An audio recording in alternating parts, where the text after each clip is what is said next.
அருமையானவர்களே, இந்த நாளிலும் அவனுடைய வார்த்தை நான் இடத்திலே கொண்டு வருகிறேன். சங்கீதம் 90ல 15 வசனம் பாருங்களேன். அவன் என்னை நோக்கி கூப்பிடுவான், நான் அவனுக்கு மறு உத்தரவு அருளி செய்வேன். ஆபத்தில் நானே அவனோடு இருந்து அவனை தப்புவித்து அவனை கனப்படுத்துவேன். ஆமென். அப்ப ஆண்டவரோட இருதயம் எப்படி இருக்கு பாருங்களேன். அவன் என்னை நோக்கி கூப்பிடுவான்.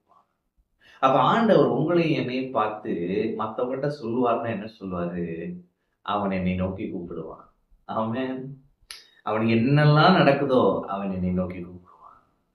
ஆபத்து காலம் வருதா என்னை நோக்கி கூப்பிடுவான் அப்படின்னு ஆண்டவர் சொல்றார். ஆனா நம்ம அப்படி இருக்குமா? நம்ம ஒரு பிரச்சனை வரும் பொழுது ஆண்டவரே அப்படின்னு நம்ம ஆண்டவரை நாடுறோமா? அல்லது நம்முடைய சொந்த முயற்சிகளை நம்ம வைத்து நம்மளால அது என்ன செய்யலாம், அவங்கள பார்த்துடலாமா, இவங்கள அப்படி இருக்கிறோமா? நம்மை நாமே நிதானித்து அறிய வேண்டும். ஆமென். அப்ப ஆண்டவர் சொல்றது என்ன? அவன் என்னை நோக்கி கூப்பிடுவான். என் பையன் என்ன நோக்கி தான் ஏன் கூப்பிடுவான் அப்படின்றார். அப்ப நம்மளும் அப்படிதான் இருக்கணும். ஆமென். சொல்லிட்டு சொல்றாரு, நான் அவனுக்கு மறு உத்தரவு அருளி செய்வேன்.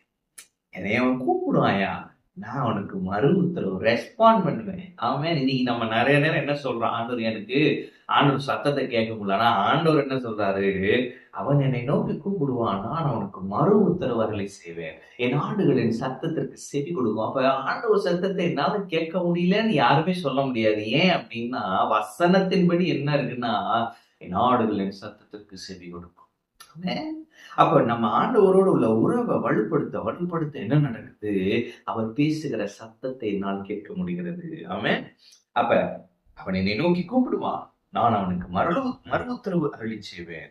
ஆபத்தில் நானே அவனோடு இருந்து அவனை தப்புவித்து அவனை கனப்படுத்துவேன். எவ்வளவு பெரிய ஒரு அஷூரன்ஸ், கேரண்டி பாருங்க. அவனுக்கு ஒரு பிரச்சனைன்னா நானே இறங்கி அவன் கூட இருந்து அவன் அதிலிருந்து தப்புவித்து அவனை அப்படியே கனப்படுத்துவேன். ஆமென். அப்ப நீங்க யோசிச்சு பாருங்களேன், எங்க சிஎம் எனக்கு ரொம்ப க்ளோஸா இருக்கிறாரு. எனக்கு ஒரு பிரச்சனைன்னு வர்றப்ப அவர் மினிஸ்டர்ஸ் அனுப்பல, போலீஸ் ஆபீசர்ஸ் அனுப்பல, சிஎம்ஏ டைரக்டா எங்க வீட்டுக்கு வந்து எனக்கு தேவையானதை செஞ்சு என்னுடைய கடன்களை எல்லாம் நீக்கி என்னைக்கு ஒரு பொசிஷனை கொடுத்து வச்சா எப்படி இருக்கும்? அப்படியாகத்தான் ஆண்டவர் சொல்லுகிறார். ஆபத்திலே அவனுக்கு ஒரு பிரச்சனையிலே நானே வானத்தை பூமி படைத்த நானே அவனோடு இருந்து அவனை அதிலிருந்து தப்புவித்து அவனை கனப்படுத்தி உயர்த்துவேன். ஆமென். அப்ப இன்னைக்கு ஆண்டவர் சொல்றாருப்பா, நீ என்னுடையவன்பா, நீ என்ன நோக்கி கூப்பிடு, நான் உனக்கு மறு உத்தரவு வரலப்பா. நீ என்ன நோக்கி கூப்பிடுறதுனால நான் உன் கூடவே இருக்கிறேன்ப்பா. உன் கூடவே இருந்து இந்த ஆபத்திலிருந்து உன்னை தப்புவித்து நீ நம்ப முடியாத கனத்தை உனக்கு கொடுத்து உன்னை உயர்த்தி வைக்கிறேன் என்று கர்த்தர் சொல்லுகிறார். அப்ப நம்ம செய்யறது என்ன? அவரை கூப்பிட்டா போதும். ஆமென். எனவேதான் நம்ம ஆண்டவரோடு உள்ள உறவை வலுப்படுத்துங்க அப்படின்னு சொல்லிட்டே இருக்கோம். அப்ப ஆண்டவரை நோக்கி நம்ம கூப்பிட பழகுவோம். அவரோடு உள்ள அந்த உறவில இன்னும் வளர பழகுவோம். அதவே நம்முடைய நோக்கமா ப்ரையாரிட்டியா வைப்போம். எனக்கும் ஆண்டவருக்குள்ளமான உறவு இன்னும் வலுப்படணும். அவர் சத்தத்தை நான் கேட்க வேண்டும். இதுதான் என் பிரதான நோக்கமா இருக்கட்டும். அப்படி நான் இருந்தேன்னா அவர் சத்தத்தை கேட்பேன்.